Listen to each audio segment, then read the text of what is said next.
Isang mapagpalang araw po sa inyong lahat. Ngayon po ay August 1, 2024, Huwebes ng ika-17 linggo sa karaniwang panahon. Ang ating pong unang pagbasa at pagninilay sa araw na ito ay hinango mula sa aklat ni Propeta Jeremias, chapter 18, verses 1 to 6.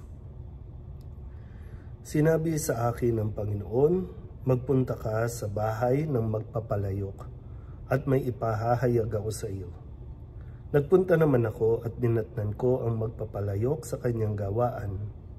Nakita kong kapag ang ginagawa niyang sisidlan ay nasira, minamasa niya uli ang luwad at tinuhugisan ng panibago.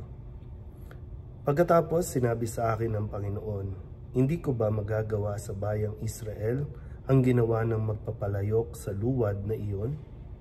Kayo'y nasa mga kamay ko, tulad ng luwad sa kamay ng magpapalayok. Akong Panginoon ang may sabi nito.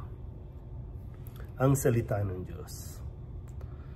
Muli po, isang mapagpalang araw sa inyo pong lahat at sa ating pong pagpapatuloy pa rin ng ating pagbabasa at pagninilay mula sa aklat ni Propeta Jeremias. Ngayon ay nasa unang araw na tayo ng buwan ng Agosto at ngayon din po ay ginugunita din ng simbahan ang kapisan ni Saint Alfonso de Liguori, isang bispo at doktor ng simbahan. Muli sa ating unang pagbasa ay inutusan si Jeremias ng Panginoon at dito ay may ipinahayag siya at ipinaliwanag sa pamamagitan ng magpapalayok, yung gumagawa.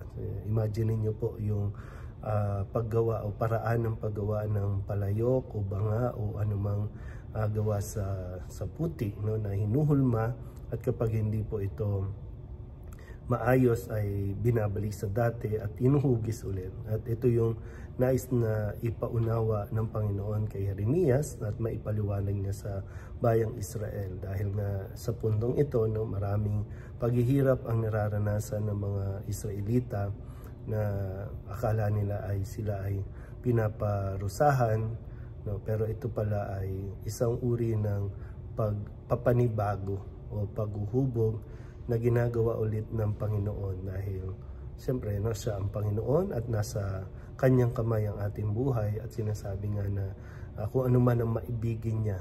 Pero siyempre ang ibig ng Panginoon ay maging nasa tama tayo ayon sa kanyang paghulma, ayon sa kanyang paghuhubog.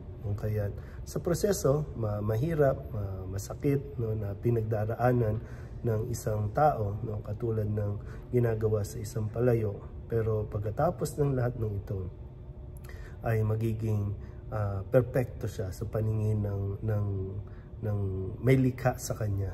Ayon, siyempre, sa pagtingin ng lumilika sa kanya. Kaya nawa po, tingnan din natin at ang paanyaya sa atin nga na kung ano man ang nangyayari sa buhay natin, kunin natin ito bilang isang paraan ng paghuhubog ng Panginoon. Hinuhulma niya tayo at ibinabalik tayo ayon sa likas nating kagandahan, likas natin na kabutihan.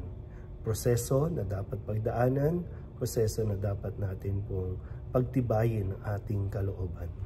Muli po, isang mapagpalang araw sa inyo pong lahat.